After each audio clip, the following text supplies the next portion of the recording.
हात हात रेस केलाय ज्ञानेश्वर कोलावाड. काही प्रश्न असेल तर तुम्ही विचारू शकता. मी क्लास घेतो आधी, मग प्रश्न विचारा. ठीक है. So I will talk in Hindi.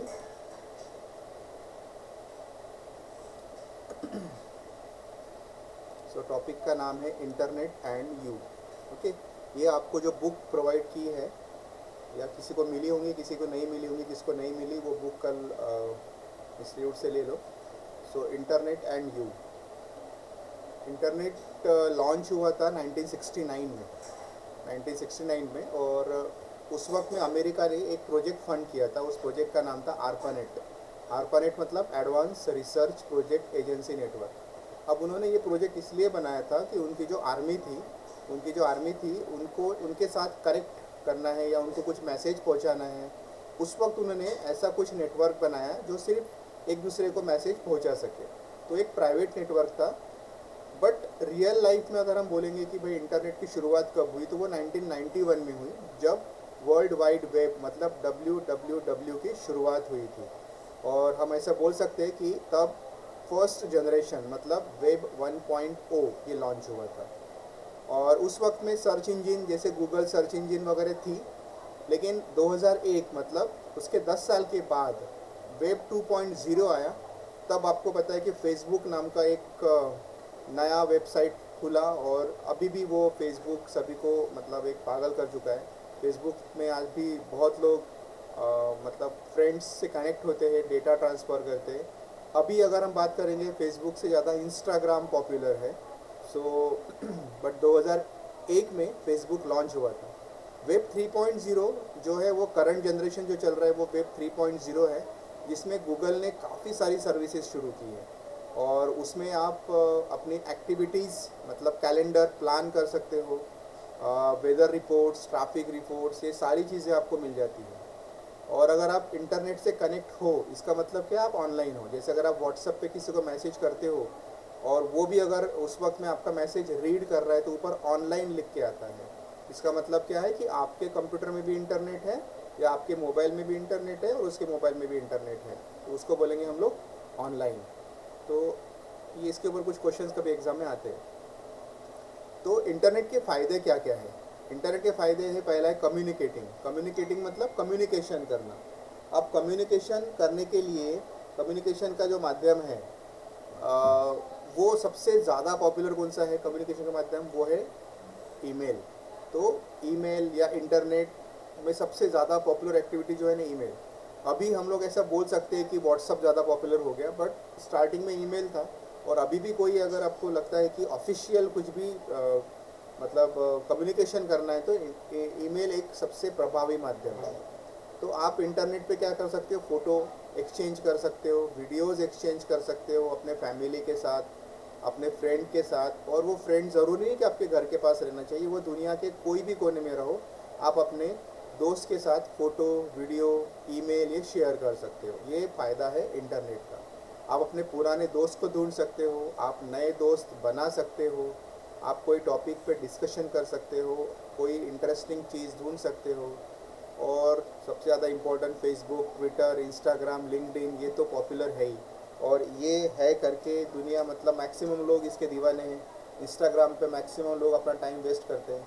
तो हम ऐसा बोल सकते हैं इंटरनेट में कम्युनिकेशन सबसे बड़ा माध्यम है. आप किसी को भी अगर आपको ढूंढना है कि भाई वो मतलब है कि नहीं इस दुनिया में है या क्या कर रहा है, अगर वो ढूंढना है आपको, तो वो ढूंढने के लिए आप इंस्टाग्राम या फेसबुक का यूज़ कर सकते हो. सो फेसबुक इज़ और ट्विटर और इंस्टाग्राम ये बहुत ज़्यादा इंपॉर्टेंट. अगर आपको जॉब ढूंढना है, जॉब के रिलेटेड कुछ काम है, तो लिंक्डइन नाम का वेबसाइट है.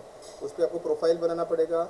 आपको क्या क्या स्किल सेट्स आते हैं आपको वो अपलोड करना पड़ेगा. तो वहाँ पे बहुत सारी कंपनीज़ होती है, कॉरपोरेट कंपनीज़ होती है, जहाँ पे आप अपना जॉब या रिज्यूम पोस्ट करके जॉब ढूंढ सकते हो. तो लिंक्डइन में भी अपना प्रोफाइल बना के रखो अगर आपका नहीं है तो. ये हो गया पहला फ़ायदा इंटरनेट का. दूसरा फ़ायदा है शॉपिंग. शॉपिंग मतलब ये सबसे फास्टेस्ट ग्रोइंग है. अभी लोग घर बैठे शॉपिंग करना पसंद करते हैं. लोग अभी आजकल धूप में कौन बाहर जाएगा, कौन शॉप में जाएगा. उससे अच्छा पे मतलब घर पे बैठे बैठे वो लोग अमेज़ॉन या फ्लिपकार्ट या और भी बहुत सारी वेबसाइट्स है जहाँ पे आप वो शॉपिंग कर सकते हो. तो लेटेस्ट अब शॉपिंग का फ़ायदा ये होता है कि आपको बहुत सारी चीज़ें मिलती है। आपको ये पता चलता है कि अगर ये वेबसाइट पे फलाने चीज़ का इतना रेट है तो सेम चीज़ या सेम मोबाइल उस कॉन्फ़िगरेशन का दूसरे मतलब ऐप पे कितना रेट है। आप वो अमेज़न या फ्लिपकार्ट या मिंत्रा यहाँ पे जाके आप बार्गेनिंग कर सकते हो, परचेज़ कर सकते हो। अगर आपने उसको मतलब बास्केट में ऐड करके रखा तो 4 दिन बाद उसकी प्राइस कम हुई या बढ़ी ये भी पता चलता है। तो शॉपिंग बहुत ज़्यादा फास्टेस्ट ग्रोइंग है इंटरनेट पे। तीसरा फ़ायदा इंटरनेट का सर्चिंग। आप कोई भी इंफॉर्मेशन ढूंढ सकते हो, सर्च कर सकते हो। तो लाइब्रेरीज़ होती है दुनिया में, इतनी सारी लाइब्रेरीज़, आप कोई भी लाइब्रेरी पे चीज़ें सर्च कर सकते हो। तो सर्च करने के लिए गूगल सर्च इंजन है या बिंग है, ऐसे कई सारे सर्च इंजिन्स है जहाँ पे आप इंफॉर्मेशन ढूंढ सकते हो। सो लोकल हो गया, नेशनल हो गया, इंटरनेशनल हो गया, ये सारी इन्फॉर्मेशन आप ढूंढ सकते हो। अगर कोई पढ़ाई में कुछ इंटरेस्ट है, अगर आपको कोई टॉपिक सर्च करना है, कोई प्रोजेक्ट स्कूल से मिला है उसके ऊपर कुछ सर्च करना है तो आप वो भी सर्च कर सकते हो। So this is also we can say benefit of internet searching. So communication, shopping और सर्चिंग, ये 3 फायदे हैं। चौथा है एजुकेशन और ई लर्निंग। जैसे हम लोग ई लर्निंग कर रहे हैं, जैसे मैं पढ़ा रहा हूँ मेरे घर में बैठ के, आप अपने घर में बैठ के ये प्रेजेंटेशन देख पा रहे हो। सो ये सबसे बड़ा एग्जाम्पल है ई लर्निंग का। कोरोना में या कोविड में आपने देखा होगा सभी स्कूल से घर से पढ़ाना शुरू किया था, तो पढ़ाई रुकी नहीं थी, पढ़ाई चल रही थी, वो ऑनलाइन चल रही थी। अब वो कैसे चली वो बात अलग है, बट तब से शुरू हो गया ई लर्निंग का ज़माना। और अभी तो ऐसे बहुत सारी वेबसाइट्स है, बहुत सारे ऐप्स है जहाँ से आप घर बैठे अच्छे अच्छे टीचर लोगों से पढ़ सकते हो, जैसे कि simply learn, Khan academy, Udemy, e learning for kids, ऐसे कई सारे वेबसाइट्स है जहाँ पे आप क्लास लगा सकते हो और वहाँ पे आप कोई भी नई नई चीज़ें पढ़ सकते हो। सो बहुत सारे कोर्सेस है जो आप पर्सनली, हो सकता है कि कोई कोर्स पूना में हो, कोई कोर्स अमेरिका में हो, तो आपको जाने की ज़रूरत नहीं है। आप घर में बैठे बैठे बस आपके पास एक मोबाइल होना चाहिए, आपके पास इंटरनेट होना चाहिए, तो आप आराम से एजुकेशन ले सकते हो। तो ये चौथा फ़ायदा है एजुकेशन। देन पांचवा फ़ायदा है एंटरटेनमेंट। ये तो बताने की ज़रूरत नहीं, अगर आपको गाने सुनने हैं, मूवीज़ देखना है, मैगज़ीन देखना है, कंप्यूटर गेम्स खेलना है, तो वो आप इंटरनेट पे कर सकते हो। आपको लाइव कॉन्सर्ट देखना है, मूवीज़ का प्रीव्यू देखना है, तो ये सारी चीज़ें आप कर सकते हो। तो ये और एक फ़ायदा है इंटरनेट का। 5 फ़ायदे थे, communication, shopping, searching, education, entertainment. अब इंटरनेट हम बोलते हैं कि भाई इंटरनेट तो मतलब है, बट इंटरनेट का एक्सेस कैसे करते हैं, इंटरनेट कौन देता है। इंटरनेट की सर्विस जो देता है उसको बोलते हैं इंटरनेट सर्विस प्रोवाइडर। इसका क्वेश्चन एग्जाम में आता है, आईएसपी का फुल फॉर्म क्या है, या क्वेश्चन ऐसे आता है, internet can be access through dash, और 4 ऑप्शंस दिए रहेंगे। तो इंटरनेट की सेवा देने वाला, जैसे कि अगर मेरे मोबाइल में बीएसएनएल का सिम है और मैंने अगर रिचार्ज किया और बीएसएनएल मुझे अगर इंटरनेट दे रहा है तो बीएसएनएल मेरे लिए आईएसपी हो गया। अगर आपके पास जियो का सिम है, जियो से अगर आपको इंटरनेट मिल रहा है तो जियो क्या हो गया आपके लिए, आईएसपी। तो आईएसपी मतलब इंटरनेट की सेवा देने वाली कंपनी, उसको आईएसपी से बोलते हैं। कई सारे एग्जांपल्स है, बीएसएनएल है, एयरटेल है, वोडाफोन है या जियो है, तो उनको बोलेंगे प्रोवाइडर्स। अब इंटरनेट की सेवा तो आपको मिल गई, बट इंटरनेट का यूज़ या इंटरनेट को अगर आपको ओपन करना है तो आपके पास एक सॉफ्टवेयर चाहिए। अगर आपके पास सॉफ्टवेयर नहीं है तो आप इंटरनेट या वो वेबसाइट ओपन ही नहीं कर सकते। तो वो वेबसाइट ओपन करने के लिए जो सॉफ्टवेयर होता है उसको बोलेंगे ब्राउज़र्स। ये क्वेश्चन एग्जाम में आता है। क्वेश्चन क्या आएगा, ये जो है ना, ब्राउज़र्स के नीचे अंडरलाइन रहेगी, dash are programs that provide access to web resources. मतलब प्रोग्राम को एक्सेस करने के लिए जो सॉफ्टवेयर होता है उसको क्या बोलते हैं, उसको बोलेंगे browsers. So browsers are the programs that provide access to web resources. अब हम लोग ब्राउज़र से क्या कर सकते हैं, आप कोई फाइल ट्रांसफ़र कर सकते हो, आप वो वेबसाइट देख सकते हो, कोई इमेजेस देख सकते हो, मूवीज़ देख सकते हो, उसको डाउनलोड कर सकते हो। ऐसे कई सारे ब्राउज़र्स अवेलेबल है, लेकिन सबसे ज़्यादा यूज़ होने वाला है गूगल क्रोम। ये आपको पता है गूगल क्रोम। एक होता है मोज़िला कंपनी का फायरफॉक्स, पुराना वाला इंटरनेट एक्सप्लोरर अभी ज़्यादा यूज़ नहीं करते। अगर आपके पास एप्पल का फ़ोन है तो सफारी नाम का ब्राउज़र होता है। तो ऐसे कई सारे एग्जाम्पल्स है ब्राउज़र्स के। ये क्वेश्चन भी एग्ज़ाम में आता है कि इसमें से कौन सा ब्राउज़र नहीं है। जो नहीं है उसका नाम आपको पहचानना पड़ता है। देन अगर आपको इंटरनेट पे कोई भी वेबसाइट ओपन करनी, मान लो मुझे google.com ओपन करना है या facebook.com ओपन करना है, तो उस लिंक को बोलते हैं URL, यूनिफॉर्म रिसोर्स लोकेटर। और वो इस तरह से लिखते हैं HTTPS, ये लिख के आता है :/www. और ये google.com।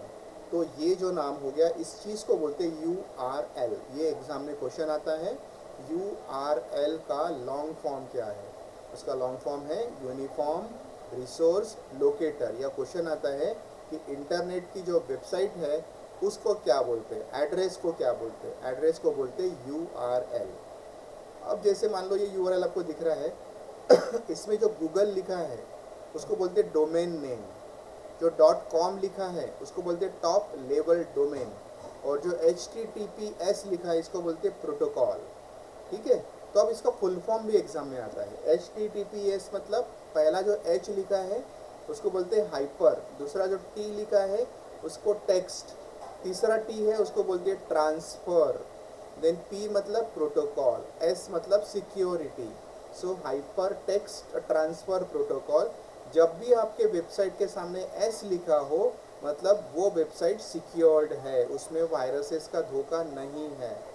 लेकिन अगर वहाँ पे S लिख के नहीं है तो it is a dangerous website. तो HTTPS मतलब एक प्रोटोकॉल होता है।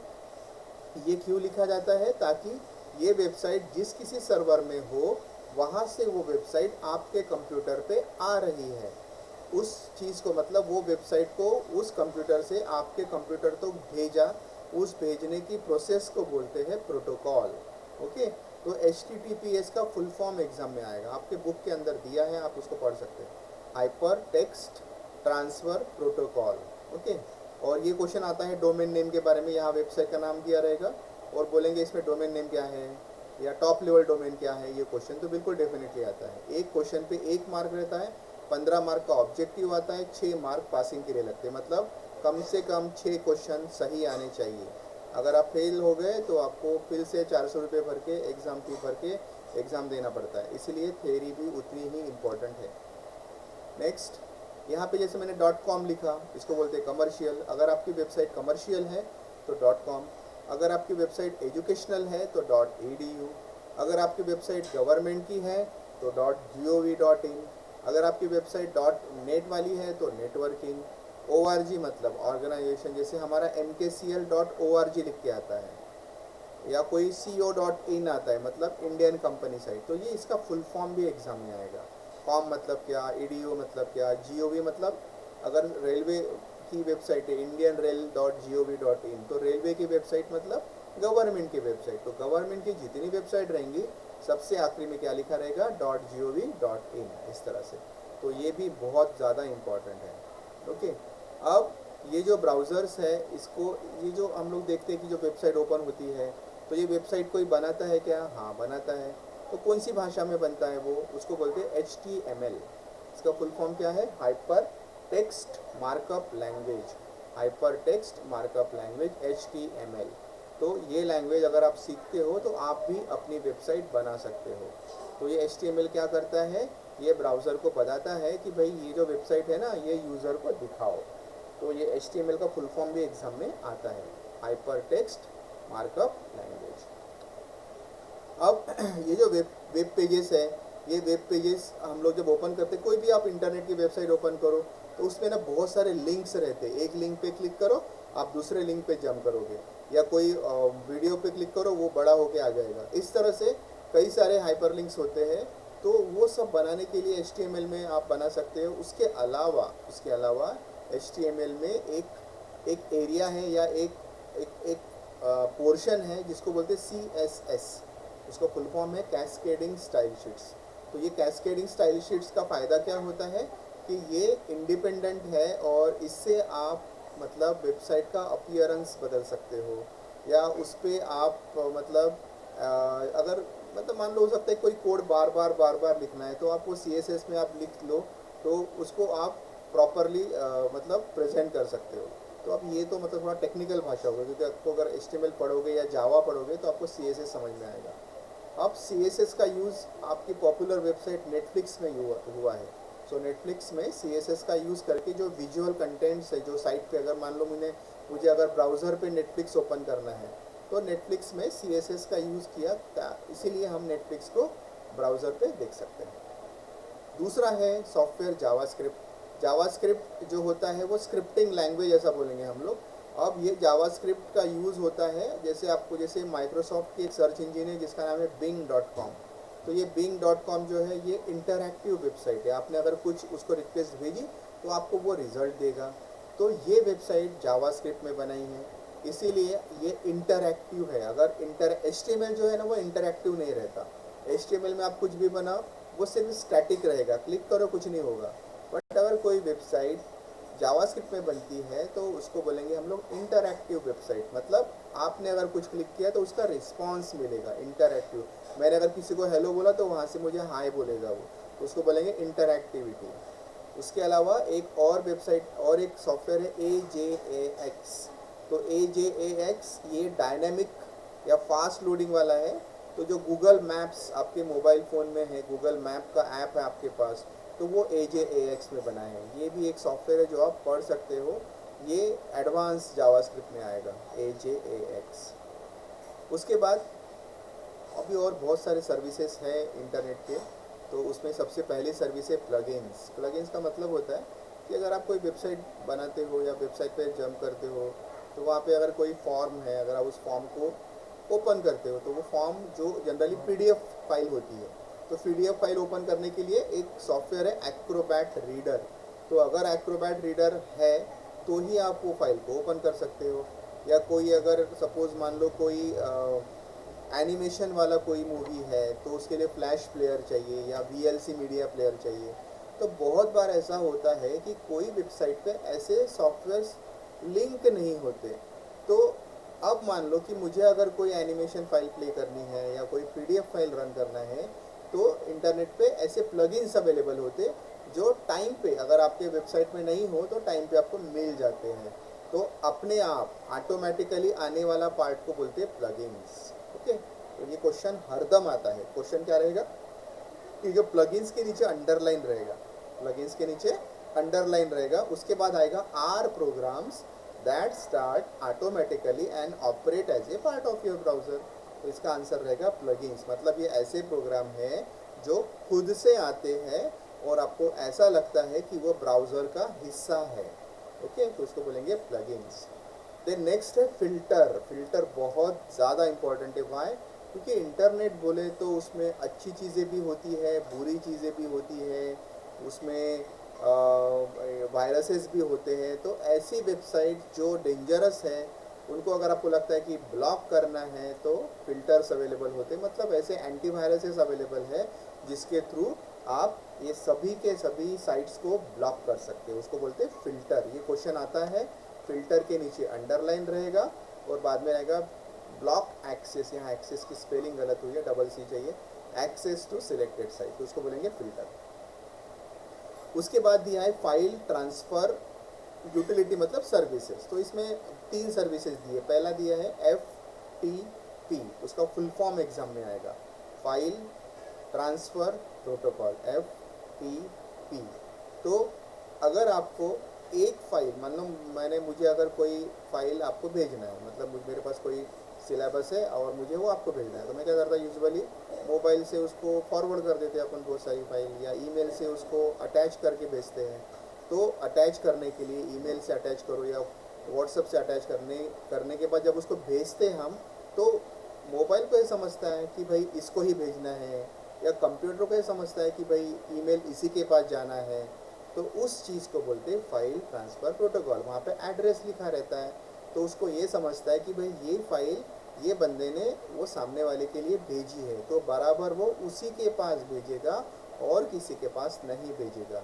उस चीज़ को बोलते प्रोटोकॉल। प्रोटोकॉल मतलब communication language, file transfer protocol ऐसा बोलते। तो ये FTP का फुल फॉर्म एग्जाम में आता है। दूसरा वेब बेस्ड फाइल ट्रांसफ़र। ये मैंने 2 दिन पहले आपको जब क्लास लिया तो आपको एक toffeeshare.com नाम की वेबसाइट समझाई थी, और उसने ये बोला था कि मेरे पास अगर कोई फ़ाइल है उसको अगर मुझे किसी और को भेजना है तो हम टॉफ़ीशेयर से भेज सकते हैं। या आजकल एक ड्रॉप बॉक्स अगर आपने देखा होगा, आपके पास ड्रॉप बॉक्स का ऐप भी रहता है। तो ड्रॉप बॉक्स में अगर आपने कोई सॉफ्टवेयर डाल दिया तो वो किसी को भी आपने अगर एक्सेस दे दिया तो वो एक्सेस कर सकता है, वो अपने पास डाउनलोड कर सकता है। आपको अपलोड करना है, सामने वाला उसको डाउनलोड कर देगा। तो उसको बोलते हैं वेब बेस्ड फाइल ट्रांसफ़र, मतलब इंटरनेट की हेल्प से मैंने मेरे पास की फाइल सामने वाले को ट्रांसफ़र कर दी, उसको बोलेंगे वेब बेस्ड फाइल ट्रांसफ़र। उसका सबसे बड़ा एग्जांपल है ड्रॉप बॉक्स, और 2 दिन पहले मैंने आपको toffeeshare.com समझाया था, वो एक एग्जांपल है वेब बेस्ड फाइल ट्रांसफ़र का। उसके अलावा और एक है बिट टोरेंट। ये बिट टोरेंट भी एक ऐसा सॉफ्टवेयर है जो बहुत बड़ी बड़ी फाइल, जो काफ़ी बड़ी जीबी की फाइल है, उसको अगर आपको डाउनलोड करना है इंटरनेट से तो कैसा होता है, मान लो मैंने डाउनलोड कर लगा सर दिया। ये ड्रॉप बॉक्स कहाँ पर रहता? ड्रॉप बॉक्स इंटरनेट मतलब आपके विंडोज़ में भी आप ला सकते हो, या उसका एक ऐप भी होता है। तो ड्रॉप बॉक्स वहाँ से ला सकते हैं। अगर जैसे अगर आपने इंटरनेट, जैसे अगर आपका ईमेल होगा, ईमेल में किसी ने आपको अटैचमेंट भेजा तो इसमें सेव रहते, कोई फ़ोटोज़ होंगे उसमें सेव रहते, जैसे गूगल फ़ोटोज़ रहता है ना, वैसे ये ड्रॉप बॉक्स हाँ। रहता। आप इसका ऐप भी डाउनलोड कर सकते हो, या आपके विंडोज़ में ड्रॉप बॉक्स रहता है। ठीक है। Okay sir. हाँ। तो बिट टॉरेंट से क्या होगा, बिट टॉरेंट से अगर आपको कोई फाइल डाउनलोड करनी है, मान लो अगर कोई एक सॉफ्टवेयर है जो मुझे फ्री में चाहिए, वो 1 GB का सॉफ्टवेयर है, अब मैं डाउनलोड कर रहा हूँ, थोड़ा सा 10 मिनट हो गए और इंटरनेट बंद हो गया 2 सेकंड के लिए, तो जितना भी मैंने डाउनलोड किया था ना वो सब गायब हो जाता, फिर से डाउनलोड को लगाओ।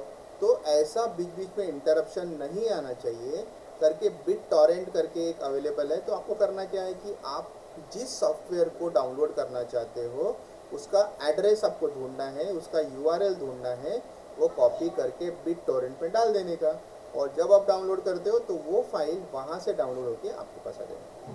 तो वो है बिट टॉरेंट। तो ये ऐसे कई सारे सर्विसेज अवेलेबल है। उसके बाद है इंटरनेट सिक्योरिटी सूट्स, मतलब इंटरनेट आया आपके कंप्यूटर में जो वायरसेस अगर आते हैं तो उसको, उससे अगर आपको बचना है तो उसके लिए आपके पास इंटरनेट का सूट चाहिए, वो ख़रीदना पड़ेगा। मतलब बेटर है नया कंप्यूटर ख़रीदे तो पहले इंटरनेट का एंटीवायरस डाल दो, मतलब वायरस आएगा ही नहीं। अगर आपने नहीं डाला, वायरस आया, उसके बाद आप एंटीवायरस डालोगे तो वो कई सारी फाइल करप्ट कर देगा। तो पहले ही अगर, मतलब protection is better than cure ऐसे बोलते हैं ना, डॉक्टर के पास जाने से पहले अगर, मतलब बहुत बार ऐसे तो छोटे बच्चों को अपन इंजेक्शन दे के रखते पहले से ही, है ना, 2 महीने हुआ, 3 महीने हुआ, 6 महीने के इंजेक्शन, इसलिए कि वो इसको पोलियो ना हो या वो ना हो। तो पहले ही अगर अपन पहले से उसको अगर प्रिपेयर करते, उसी तरह से कंप्यूटर भी एक तरह का हमारा एक बेबी जैसा है, तो उसके अंदर अगर आप वायरस नहीं जाना चाहिए, उसको कोई बीमारी नहीं लगनी चाहिए, तो आपने पहले ही उसके अंदर एंटीवायरस डालना चाहिए। तो या उसमें कई सारे एंटीवायरस आते हैं, महंगे महंगे भी आते हैं, सस्ते वाले भी आते हैं, तो आपके बजट के हिसाब से आप उसको खरीद सकते हैं।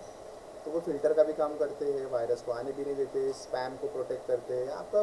मतलब जैसे अगर आप ट्रांजैक्शन कर रहे हैं, किसी को पैसे ट्रांसफ़र कर रहे हैं, तो ऐसा हो सकता है बहुत बार कि आपने कोई वेबसाइट ओपन की, आपको दिखने में वो बिल्कुल सेम दिखेंगी बैंक की वेबसाइट, बट वो फ्रॉड वेबसाइट रहती है, उसको बोलते हैं फिशिंग, फिशिंग बोलते हैं। तो अगर आपके पास एंटीवायरस है तो वो एंटीवायरस बताता है कि भाई ये जो है ना आपने खोला है, ये असली वाली नहीं है, ये नकली वाली वेबसाइट है, उसको बोलेंगे फिशिंग।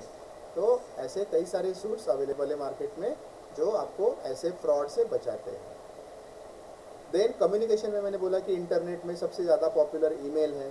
तो ईमेल आई थिंक सभी को आता है, अगर आपको ईमेल नहीं आता है तो आप इंस्टीट्यूट में बैठ के ईमेल एड्रेस अपना बनवा लीजिए, कैसे बनाते हैं, या फिर आज सबके पास मोबाइल है तो आप आराम से मोबाइल पे आप ईमेल बनाना है तो gmail.com पे जाओ, आप साइन अप करो अपनी इन्फॉर्मेशन डालो, आप यूज़र नेम बनाओ अपना, जैसे अपना नाम और सरनेम को मिला के बस @gmail.com बन जाएगा।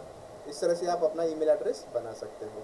अब ईमेल भेजने के लिए उसमें 3 एलिमेंट्स होते हैं, पहला होता है हेडर, दूसरा होता है मैसेज, और तीसरा होता है सिग्नेचर।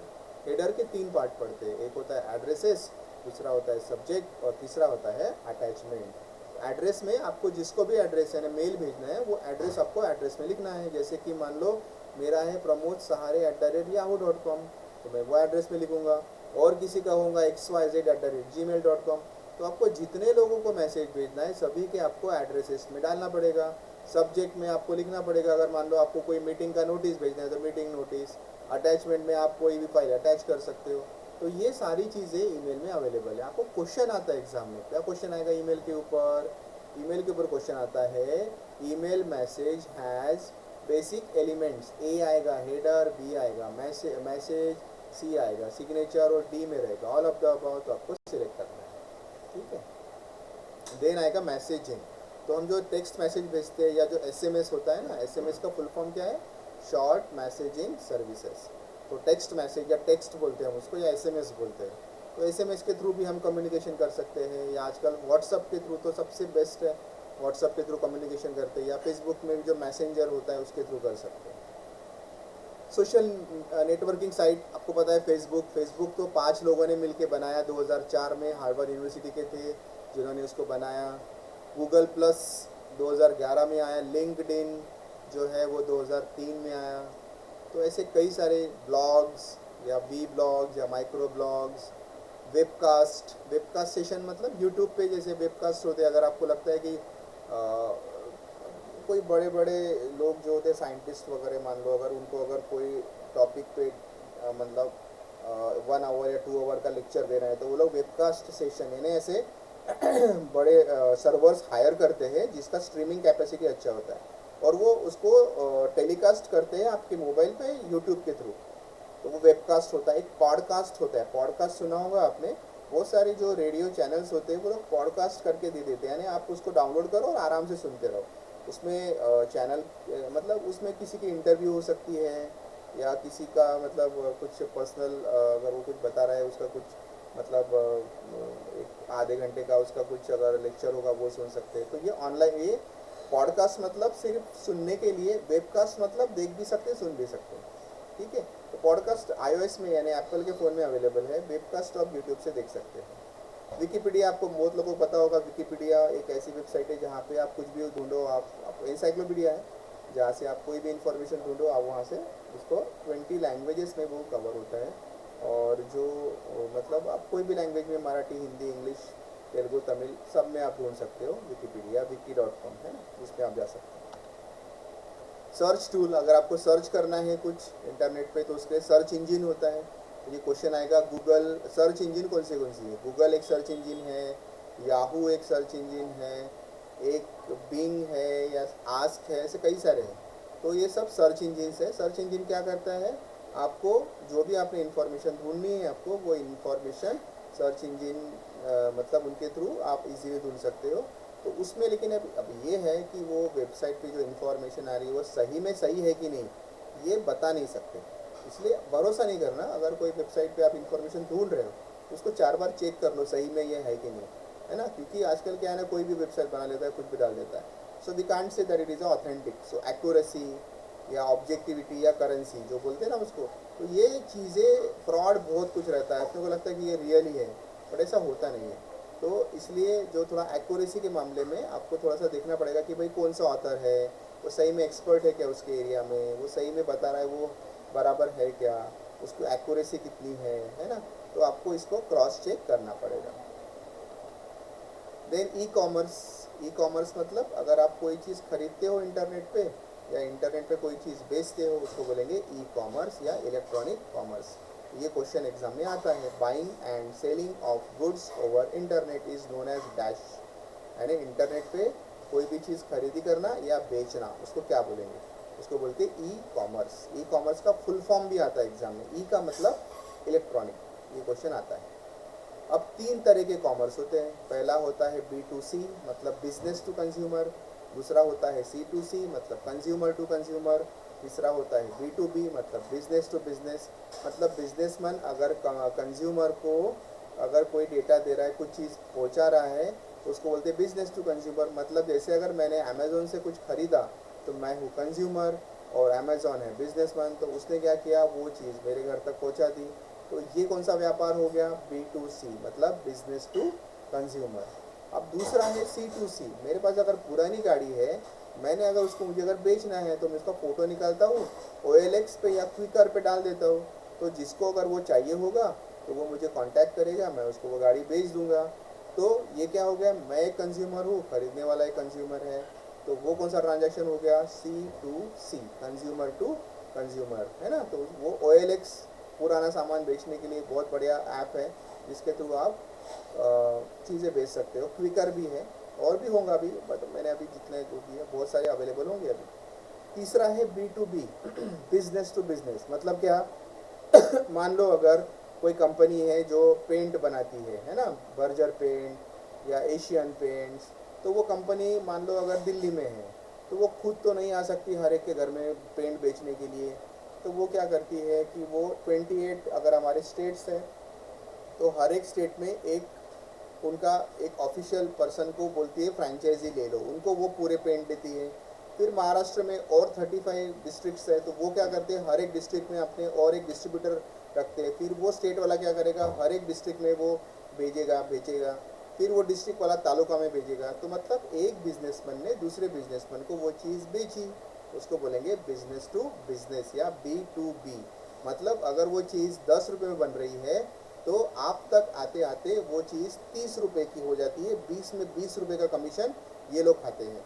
तो ये होता है B2B। इसीलिए आजकल B2C बहुत चल रहा है, क्योंकि सिर्फ आपको अमेज़ॉन को ही कमीशन देना पड़ता है, पर आप डायरेक्टली बिजनेसमैन से वो चीज़ खरीद सकते हो। अगर आप दुकान में जाके खरीदोगे तो दुकान में क्या रहेगा, दुकानदार अपना कमीशन निकालेगा, क्योंकि उसने लोकल मार्केट से खरीदा रहता है, लोकल वाले ने डिस्ट्रिक्ट से खरीदा रहता है, डिस्ट्रिक्ट वाले ने स्टेट से खरीदा रहता है, स्टेट वाले ने नेशनल वाले से खरीदा रहता है। तो ये सब के कमीशंस अब इन्वॉल्व रहते हैं। तो वो होता है B2B। तो ये तीनों एग्जाम में क्वेश्चन आते हैं कि कितने टाइप के कॉमर्स होते हैं, B2C, C2C और B2B। अब सिक्योरिटी, अब आप बोल रहे कि भाई E-कॉमर्स करो, पैसे ट्रांसफ़र करो, जैसे पैसे का व्यवहार आया तो वहाँ तो लोग ऐसे चोर लोग बैठे रहते हैं, वो देखते रहते कि आपके पैसे कैसे चुराए। तो वो जो पैसे हैं जो हम भेजते हैं उसको बोलते हैं डिजिटल कैश या E-कैश। और ये होता है गेटवे के थ्रू, पेमेंट गेटवे रहते हैं, आप फ़ोन पे या पेटीएम या गूगल पे, ऐसे कई सारे गेटवेज है जिनके थ्रू आप पैसे ट्रांसफ़र करते हो। ठीक है, तो वो तो आप ट्रांसफ़र कर रहे हो, बट सपोज़ बीच में वो पैसे उड़ गए तो बता नहीं सकते। तो इसीलिए थोड़ा सा सिक्योरिटी आपको ध्यान देना पड़ेगा कि भाई आप जो ट्रांसफ़र कर रहे हो वो प्रॉपर उस पर्सन के पास जा रहे। बहुत बार बीच में अटक जाते हैं, पैसे लटक जाते हैं, सामने वाला बोलते मेरे को पैसे मिले ही नहीं, आपके अकाउंट से पैसे कट जाते हैं, फिर 8 दिन लगते पैसे आने के लिए, तब तक आप बेचैन रहते हैं, अरे मेरे पैसे गए। तो देखो इंटरनेट तो बढ़ रहा है, सब बढ़ रहा है, बट ये प्रॉब्लम्स तो अभी भी अवेलेबल है, इसीलिए security is the biggest concern. Then है क्लाउड कंप्यूटिंग। ये क्लाउड सबसे ज़्यादा अभी आगे आने वाला है। क्लाउड मतलब क्या कि मैंने अगर मेरी फाइल मेरे घर के कंप्यूटर में बनाई, तो मुझे अगर वो फाइल 10 दिन बाद मैं अगर बाहर जाता हूँ, मुझे अगर चाहिए रहेगी, तो मुझे घर से पेन ड्राइव में कॉपी करना पड़ेगा। क्यों? क्योंकि मेरा कंप्यूटर जो है ना वो लोकल कंप्यूटर हो गया। बट मैंने अगर मेरी फाइल, मुझे लगता है मुझे कहीं से भी एक्सेस करते आनी चाहिए, तो आप अपने घर के कंप्यूटर में बनाओ, लेकिन घर के कंप्यूटर में सेव मत करो। उसको कहाँ सेव करो? क्लाउड पे सेव करो। क्लाउड मतलब ऐसी साइट्स जो कहीं से भी एक्सेस कर सकते हैं। Example Google drive. Google drive क्या होता है? आपका जो ईमेल होता है, ईमेल में 5 GB का गूगल ड्राइव फ्री मिलता है। तो आप जो फोटोज़ अटैचमेंट जो सेव करते हो ना, तो वो गूगल ड्राइव में आई थिंक 5 GB या 15 GB कुछ है, थोड़ा सा आप देख लेना। ठीक है। गूगल डॉक्स है, मतलब अगर आपको वर्ड की कोई फाइल बनानी तो गूगल डॉक्स में बनाओ, एक्सेल की फाइल बनानी तो गूगल शीट्स में बनाओ, पावर पॉइंट की स्लाइड बनानी तो गूगल स्लाइड्स पे बनाओ। तो आप ये सब चीज़ें यूज़ कर सकते हो। उसका फ़ायदा क्या होगा कि आप वो फाइल कहीं से भी एक्सेस कर सकते हो। उसको बोलते हैं cloud computing. Then last topic है IoT, मतलब इंटरनेट ऑफ थिंग्स। ये अभी बहुत ज़्यादा हॉट टॉपिक है IoT का। Why? Because internet of things मतलब जितना भी आपका जो घर है वो घर हो जाएगा स्मार्ट होम। जैसे आपका मोबाइल हो गया स्मार्टफोन, वैसे अगर आपके घर को स्मार्ट होम करना है, तो आपके घर में जितनी चीज़ें हैं सभी चीज़ों को सेंसर लगाना पड़ेगा। जैसे आपने सेंसर लगा दिया, तो आपका जो एयर कंडीशनर हो गया वो स्मार्ट AC हो जाएगा, फ्रिज स्मार्ट फ्रिज हो जाएगा। तो ये सभी चीज़ों में आपको सेंसर लगाना पड़ेगा, उसको बोलेंगे IoT। और आपको अगर लगता है कि भाई आपके पास एयर कंडीशनर है और 8 दिन आप बाहर गए हो, और अब जब आने वाले हो, अभी आधे घंटे में पहुंचने वाला हो, लेकिन आने के बाद घर तो गर्म रहेगा, तो आपको ठंडा करना होगा, तो उस एयर कंडीशनर को मोबाइल से कनेक्ट कर दो। वहाँ बैठे बैठे आप बाहर से ही एयर कंडीशनर को स्टार्ट कर सकते हो। तो इस चीज़ को बोलते हैं IoT, इंटरनेट ऑफ थिंग्स।